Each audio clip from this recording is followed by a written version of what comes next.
nossa aula de hoje e agora vamos continuar com português e falando sobre ortografias de palavras com S, que tem som de Z, e S pós-vocálico.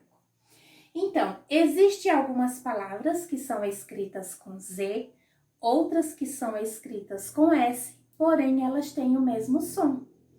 Vamos lá.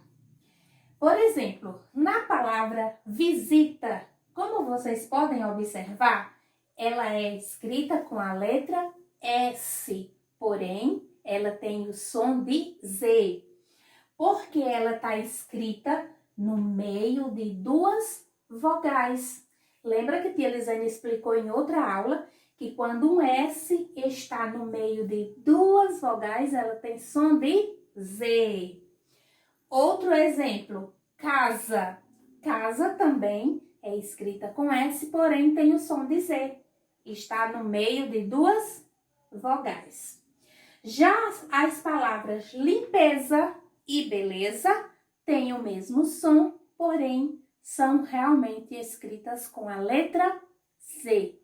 E o que seria esse S pós-vocálico? Prestem atenção. Aqui, tia Elisânia colocou as vogais para vocês. A, E, I, O e U. Porém, existem algumas palavras que elas são escritas com as vogais e acrescentada a letrinha S. E com isso muda o som. Vamos lá.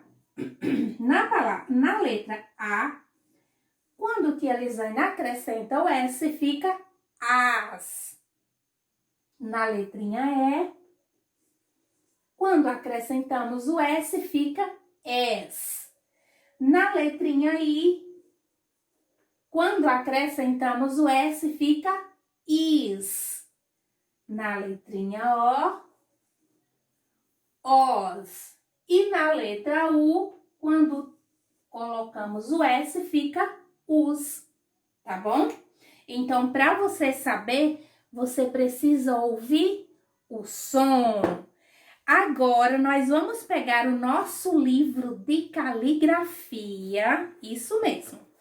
Então, nós vamos pegar o nosso livro de caligrafia, abrir na página 28 e vamos fazer da página 28 até a página 31, tá certo? Da página 28 a 31, tá bom? O livro de caligrafia. Então, vocês vão fazer essa atividade e se tiverem alguma dúvida, manda mensagem para a tia Elisânia, tá bom, meus amores? Um beijo bem grande, amo vocês.